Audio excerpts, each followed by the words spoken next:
Aujourd'hui, on est avec Joséphine L'Oréal et on parle de Astorg.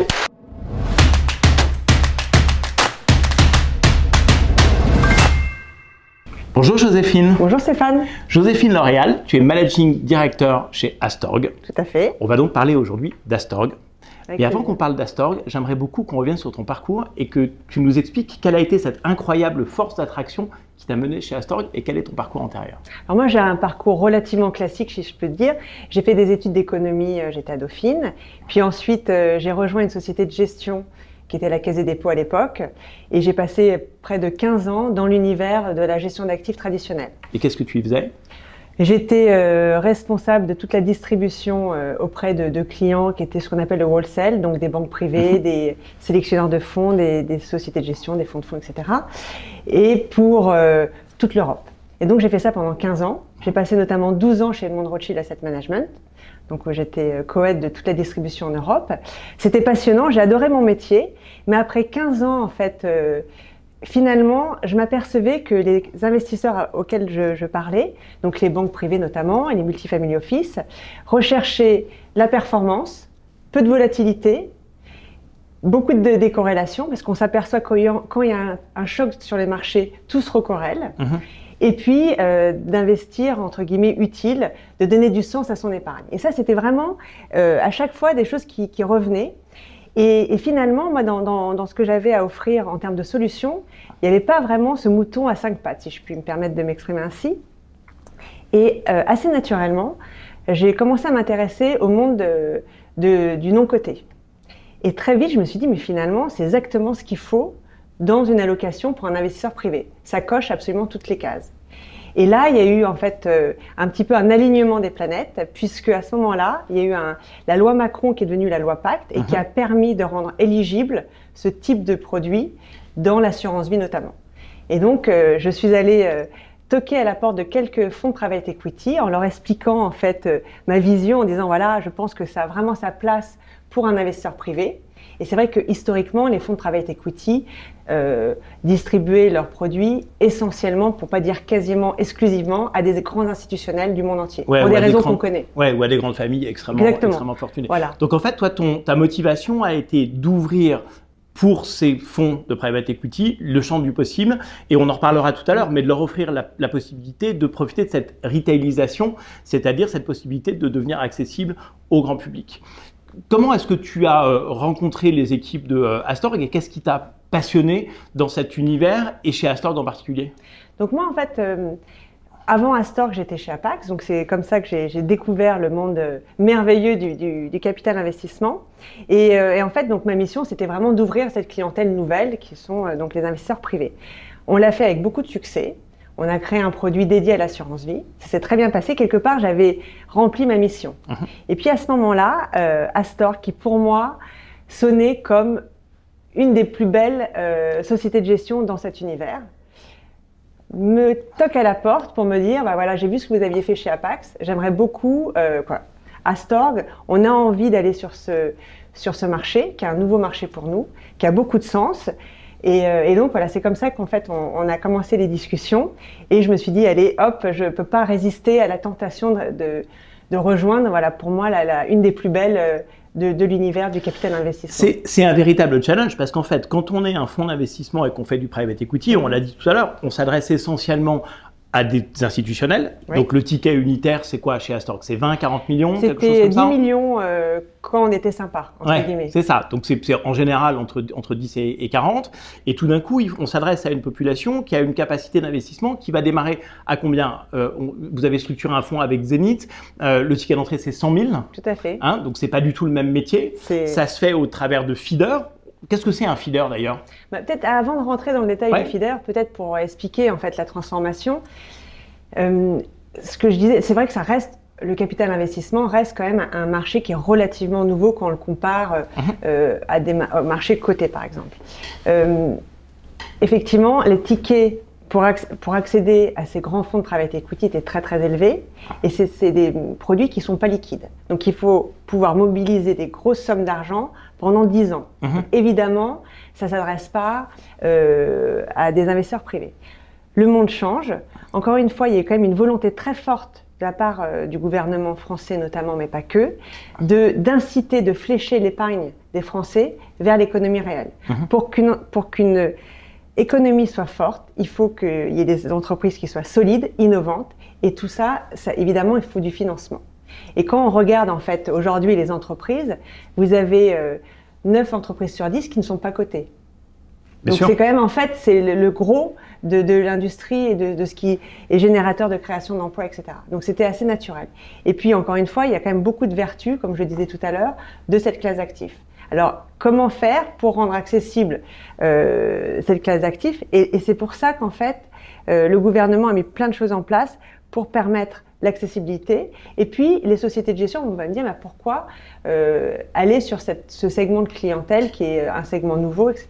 Je crois que, comme dans tout business, c'est très important de diversifier sa base de clients, d'ouvrir et de ne pas être dépendant uniquement à une typologie de clientèle. Quand vous regardez aux États-Unis, parce que c'est quand même vachement intéressant, aux États-Unis, c'est un marché beaucoup plus mature. Dans les allocations, ça représente entre 20 et 30% le private equity chez les particuliers. C'est vraiment très important. En France, c'est moins de 1%. Donc, vous voyez… Oui, il y a une marge de progression qui est énorme, et qui s'explique assez bien. C'est qu'aux États-Unis, il n'y a pas de système de retraite par répartition. C'est une retraite par capitalisation. On a donc une épargne qui est une épargne très longue.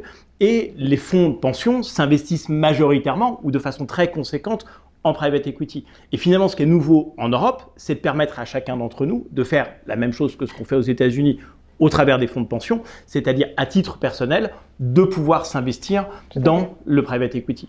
Donc pour ça, on crée des outils, parce que personne autour de cette table n'a les 10 millions qui permettent de s'associer à un fonds comme celui d'Astorg. On revient là-dessus. Donc cet outil, c'est le feeder. C'est Zenith qui a souhaité offrir et structurer un produit sur le portefeuille d'Astorg pour pouvoir le distribuer à ses intermédiaires et à ses clients privés. Et c'est là où on organise tout ça. Bon, si le sujet vous intéresse, évidemment, n'oubliez pas de vous abonner à la chaîne Private Equity Valley pour pouvoir suivre d'autres interviews.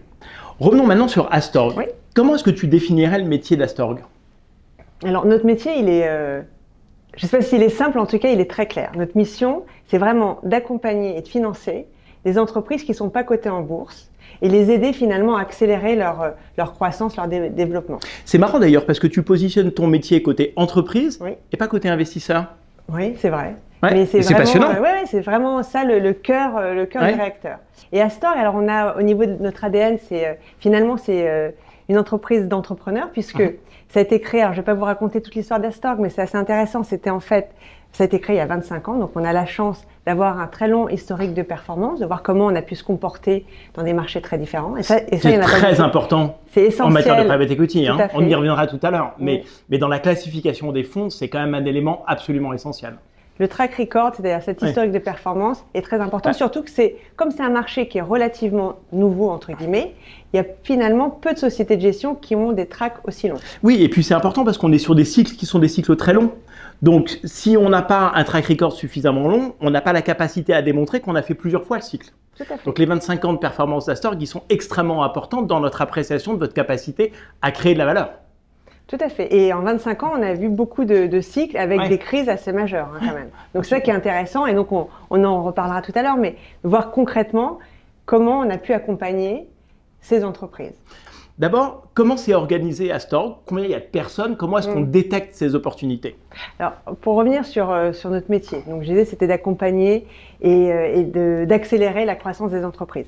Alors, Astorg, nous, on existe depuis 25 ans. C'était à l'origine un spin-off de Suez, d'où le nom d'Astorg d'ailleurs, c'est un petit clin d'œil à Suez parce que le siège social de Suez était rue d'Astorg. J'avais besoin de faire la liaison là. Et Thierry Timsit, qui est aujourd'hui le CEO d'Astorg, qui était un des cofondateurs, donc dirige depuis 25 ans Astorg. On est totalement indépendant. On gère aujourd'hui 21 milliards. Et on est vraiment spécialisé sur ce qu'on appelle le segment, parce que dans le capital investissement, vous avez plusieurs segments, le segment du capital transmission, c'est-à-dire les opérations de LBO. Donc on intervient en tant qu'actionnaire majoritaire dans 95% des cas. Donc, on est vraiment propriétaire de l'entreprise et on va détenir une entreprise environ 5 ans. On a une équipe de 170 personnes, donc c'est une grosse équipe. On est présent dans 6 pays à travers le monde Et ce qui est très intéressant, c'est que sur les 170 personnes, donc des équipes étoffées, la moitié est dédiée à l'investissement. Ça, c'est vraiment essentiel pour nous. Pour répondre à ta question, donc, qu'est-ce qu'on fait concrètement? Alors, je crois qu'avant de répondre, ce qui est très important, c'est d'avoir en tête le mantra d'Astorg. Il y a un mantra, alors désolé pour l'anglicisme, mais c'est B2B, Global Niche Leaders. On va uniquement investir dans des entreprises qui vont répondre à ces 4 critères. Des critères donc très précis. Donc on les reprend. Donc B2B, c'est-à-dire on va acheter des entreprises qui vont uniquement avoir comme client d'autres entreprises. Pour éviter le B2C, parce qu'on considère que le client final est peut-être plus enclin des effets de mode et donc plus volatile. Le deuxième critère, c'est le global. Ça veut dire qu'on va investir finalement, on est uniquement sur du LBO pan-européen, mais que l'entreprise soit française, italienne, allemande ou anglaise, c'est pas tellement ça qui nous intéresse. Ce qui nous intéresse, c'est qu'elle ait une dimension internationale au niveau de ses ventes. Et ça, en fait, ça va éviter d'être dépendant sur un risque pays ou un risque régional. Donc ça, c'est extrêmement important.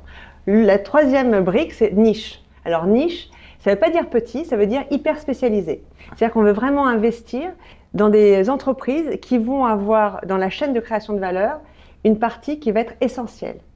Et enfin, le dernier critère, qui n'est pas le moindre, c'est leader. On va vraiment chercher à investir dans les entreprises qui sont le mieux positionnées sur ces marchés qui sont très porteurs. Parce que le leader va être plus solide dans les moments où ça va être un petit peu, où ça va tanguer. Ça va permettre aussi des opportunités pour le leader d'acheter numéro 3 ou numéro 4. Et surtout, quand vous avez un savoir-faire très différenciant, vous avez des barrières à l'entrée très fortes et vous pouvez aussi, ce qu'on appelle le pricing power, la capacité à répercuter la hausse des prix. Donc tout ça, pourquoi? C'est pas simplement pour avoir une espèce de mantra comme ça. Ce qui est très important, c'est que chez Astorg, on sait exactement le type d'entreprise qu'on recherche et surtout, ce qu'on veut à la fin, c'est d'avoir des entreprises les moins dépendantes d'un cycle, les plus résilientes. Revenons sur le métier d'Astorg. Donc, un mantra en 4 points qu'on a évoqué. Des secteurs économiques de prédilection d'investissement? Tout à fait. Alors en fait, ce mantra, on va le faire matcher avec 4 verticales, 4 secteurs sur lesquels on va spécialiser. Voilà, et là on va avoir notre matrice. Et là, en fait, les équipes sont hyper spécialisées, vont devenir des véritables experts. Alors les 4 secteurs, la santé. La santé, historiquement, on a toujours été très très présent sur ce secteur qu'on aime beaucoup. Tout ce qui va être business services, donc services aux entreprises, tech et industrie. Donc sur ces 4 secteurs, tu vas me dire, Stéphane, ok, mais les 4 secteurs, finalement, ça correspond à 90% de l'économie mondiale. Et c'est pas faux. Mais ce qui va nous intéresser, c'est qu'on va regarder ces 4 secteurs, sur chacun de ces secteurs, de se focaliser, de se concentrer sur quelques sous-secteurs qui vont bénéficier de tendances très fortes. Qu'est-ce qui va bouleverser et transformer le secteur de la santé dans les prochaines années? Et ça, on va essayer de regarder ça et de se focaliser sur quelques sous-secteurs. Et nos équipes d'investissement vont se spécialiser sur ces sous-secteurs.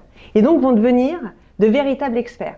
Ça, c'est hyper important parce que finalement, parfois on est un peu vu comme un fonds généraliste, mais en fait, moi je trouve que c'est plus correct de dire qu'on est un fonds multisectoriel, hyper spécialisé et très discipliné. Et donc, l'équipe d'investissement qui va être spécialisée dans un domaine très spécifique dans la santé, va connaître parfaitement son écosystème, va pouvoir, et là ça répond un peu à ta question, identifier, détecter les cibles, les pépites qu'on cherche à avoir, va sillonner les conférences dans le monde entier, les salons, etc. professionnels, et va être capable de ce qu'on appelle de faire un peu un dream portfolio. Quelles sont les entreprises de mes rêves qui va répondre à ces 4 critères dans mon secteur.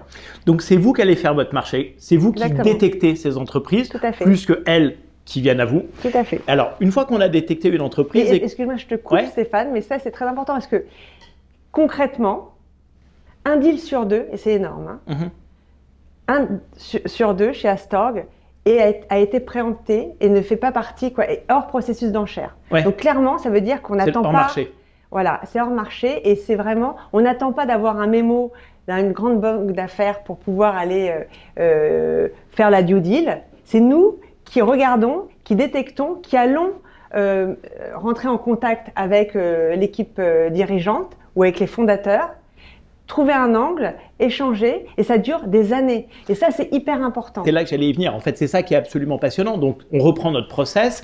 Vous avez votre mantra, vous avez vos secteurs d'activité, vous identifiez une cible, vous approchez cette cible, et ensuite démarrent les due deals, les due diligence. En quoi ça consiste? Et jusqu'où ça va? Ça va loin. Donc, je vous dis, c'est en moyenne entre 2 et 3 ans. Donc, c'est incroyable. C'est hyper long. Ouais, on connaît mieux l'entreprise que son propre fondateur après Exactement. 3 ans de Il y a une deal, connaissance intime de la boîte. On va retourner chaque pierre sur tous les domaines. Et ça me permet exactement d'avoir des convictions très fortes sur la boîte, d'avoir fait vraiment le travail très, très en profondeur. Et du coup, de créer évidemment un angle très fort, parce que c'est un peu comme un mariage. Alors, sauf qu'on a une durée déterminée, mais c'est un peu comme un mariage en CDD, c'est un bon Voilà, concept. c'est ça, c'est un mariage en CDD. C'est-à-dire que c'est vraiment un partenaire. Vous allez être main dans la main pour mettre en place une feuille de route et un plan, et avec énormément d'alignement d'intérêts. Et donc ça, il faut, en plus, c'est pas uniquement le montant du chèque que vous allez faire, c'est la confiance, de se dire que nos équipes, parce qu'elles sont experts dans ce domaine, vont être capables de générer de la valeur, de vous aider, etc., à vous développer. Et tout ça est très, très important pour créer ce mariage, en fait. Alors, aujourd'hui, Joséphine, il y a un fonds qui est en cours de commercialisation. Est-ce que tu peux évoquer et nous parler de ce fonds? Je vous disais, ça fait 25 ans qu'on existe. Donc, on est au 8e millésime. Donc, c'est le fonds Astorg 8, 8e millésime. Et encore une fois, je pense que je ne sais pas si je l'ai dit, mais en tout cas, je pense que c'est suffisamment rare pour le redire. Ce qui est, je pense, et moi, ce qui m'a vraiment beaucoup intéressé quand j'ai commencé à étudier Astorg, c'est de voir cette régularité qu'il y a, millésime après millésime, quel que soit le cycle. Ça, c'est vraiment incroyable. Il n'y a jamais eu de mauvais millésime chez Astorg. Alors, je touche du bois, je vais toucher ma tête. C'est-à-dire que le pire millésime, ça a été le millésime qui a été lancé juste avant la crise, en 2007. Et malgré tout, dans un environnement quand même quasiment chaotique, on a quand même délivré plus de 2 fois net la mise à nos investisseurs. Donc, on n'a jamais eu de mauvais millésime. Ça, c'est la première chose. Et ensuite, quand vous regardez ça, c'est aussi très spécifique à Astorg. On n'est pas là pour essayer de détecter l'Amazon de demain. Ça, on ne sait pas faire. C'est pas notre mission. Oui, c'est pas du venture capital. Non. Et pour faire 7 fois la mise sur un deal, c'est pas ce qu'on fait. C'est pas ce qu'on sait faire, c'est pas ce qu'on veut faire. On n'est pas là pour faire des paris. On est là pour essayer de voir des caractéristiques qui vont nous emmener à des résultats communs. Et donc, quand vous regardez en fait au sein d'un fonds Astorg, c'est la construction de portefeuille. Souvent, dans notre industrie, vous avez un deal assez exceptionnel qui va tirer toute la perf. Vous avez le gros qui va être un peu moyen mou ou moins, et puis quelques taux de casse, déchets. Nous, vraiment, ce qu'on veut, c'est systématiquement, quand on sélectionne les entreprises, on va être très, très sélectif. En général, nos fonds sont assez concentrés, c'est une dizaine de participations par fonds. En revanche, c'est vraiment de pas laisser la place à l'erreur, et justement d'avoir un taux de casse extrêmement faible. Il y a une très faible dispersion en termes de rendement. Exactement. En fait. C'est extrêmement concentré, c'est très homogène. Ça fait 20% de TRI par an. Il y en a une qui va faire 22, l'autre qui va faire 18, mais ça ne va pas de 40 à 0. C'est simple, on a une slide qui montre très bien ça, c'est-à-dire avec une courbe de Gauss qui est assez incroyable, où sur les 45 transactions qui ont été réalisées, je parle que du réalisé, chez Astorg, vous avez 80% du capital investi qui a été investi dans des entreprises qui font plus de 2 fois la mise. Et 50% entre 2 et 3 fois la mise. Donc, quand on sélectionne une boîte, il faut qu'elle fasse au minimum 2 fois, entre 2 et 3 fois. Plus, tant mieux, voilà. C'est ça l'idée. C'est ça l'idée. Et c'est ce qu'on essaye de faire. Alors, on a eu, voilà, il y a eu des accidents, ça arrive, mais on essaye de faire en sorte que ça arrive le moins possible et que ça n'arrive pas. Et c'est vrai qu'on a un des taux du marché les plus faibles quand vous regardez ce qu'on appelle le loss ratio, donc qui est extrêmement faible. C'est quoi très faible? C'est 2%, 3%? Exactement, on est autour de 3%, quand l'industrie est plutôt autour de 15-20%. Donc on est vraiment très très faible. Ça, il faut expliquer, il faut reformuler, ça veut dire que il y a 3% des entreprises dans lesquelles vous avez investi, sur lesquelles vous n'avez pas récupéré le capital de départ. Si je comprends bien que vous avez fait 40... du capital. C'est ça. Ça veut dire que si vous avez fait 45 deals, qu'en fait, il y a une entreprise concernée. Oui, alors en l'occurrence, il y en a 2, mais qui s'expliquent très bien. Et ça ne veut pas dire on a tout perdu, ça veut dire on n'a pas récupéré le capital de départ. Tout à fait. Et il y a ça qui est très important. Et quand vous regardez l'industrie aussi, un autre chiffre qui est assez frappant, finalement, vous avez 10% des meilleurs deals qui tire quasiment 2/3 de la performance. Ça, c'est pour l'industrie de manière globale. Chez Astorg, 10% des meilleurs deals génèrent moins de 25% de la performance. On cherche la régularité. Exactement. C'est la régularité, la stabilité, la robustesse. C'est vraiment ça. Et donc, la résilience et d'avoir une protection à la baisse. Et ça, quel que soit le cycle. Et c'est extrêmement important. Et c'est vrai que ça correspond très bien à ce que recherchent les investisseurs privés. La protection à la baisse avec la performance régulière. Et là, sur les 5 entreprises, donc la 5e, on vient de la signer, donc je peux pas en parler, mais sur les 4 entreprises qui sont dans le portefeuille, vous en avez 2 qui sont au-dessus du business plan, très largement au-dessus, et 2 qui sont en ligne. Et pour illustrer un peu le portefeuille, il y a une entreprise que je trouve passionnante, qui est la première acquisition du fonds, qui est une entreprise dans le domaine de la santé, qui s'appelle Corden Pharma, qui est en fait un des leaders dans la fabrication de complexes, alors je suis pas médecin, de complexes actifs sur tout ce qui est molécules, notamment ce qu'on appelle les peptides et les lipides. Les lipides, on en a beaucoup entendu parler lors du vaccin contre le Covid avec l'ARN Messenger. Et les peptides, on en parle beaucoup aujourd'hui parce que c'est la molécule, le principe actif qui permet aux médicaments contre l'obésité, pour lutter contre l'obésité qui est un secteur et un domaine qui est en très forte croissance. C'est le blockbuster de demain. Blockbuster. Ouais, Lilly a des sujets passionnants. Et Lilly, exactement. Ouais. Et là, pour que le médicament fonctionne, il faut ce principe actif. Et là, Corden Pharma, c'est le leader mondial sur ces principes actifs. Et là, c'est des contrats avec des Eli Lilly et d'autres de plusieurs milliards sur 7 ans. Donc, vous n'avez pas de risque binaire lié à un médicament. Donc, nous, on préfère, en fait, on a comme clients les grands labos. Les plus grands labos sur un secteur, il est estimé, le secteur pour lutter contre l'obésité, à 100 milliards d'ici 2030. Donc, c'est un secteur avec beaucoup de croissance, beaucoup de visibilité et il y a un problème de capacité. Et Corden Pharma est le leader sur ces principes-là. Et donc, voilà, c'est tout à fait ce qu'on adore. Un autre exemple d'investissement dans ce fonds Astorg 8 ? Alors, on a une entreprise qui s'appelle Fastmarkets, qui alors, en fait, c'était je ne sais pas si vous connaissiez Euromoney. Euromoney, qui était une entreprise cotée en bourse au UK.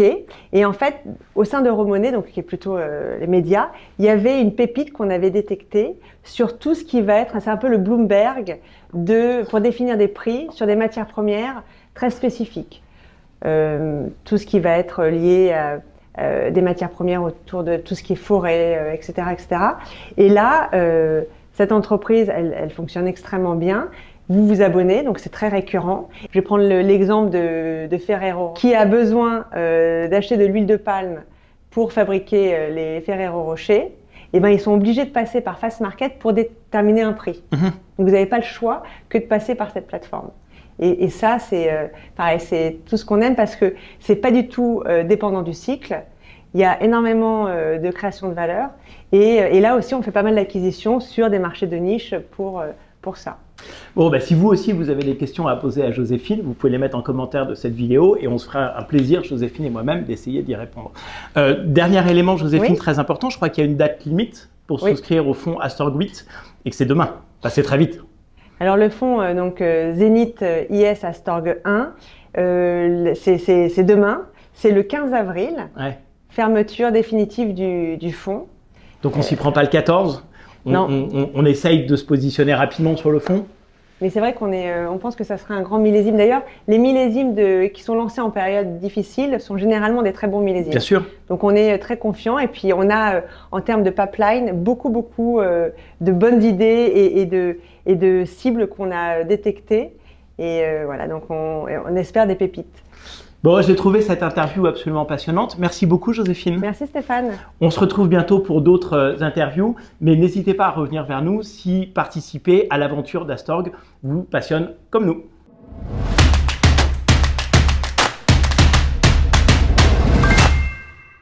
J'étais ravie d'être avec Stéphane pour vous parler d'Astorg. Et merci, Joséphine. Merci.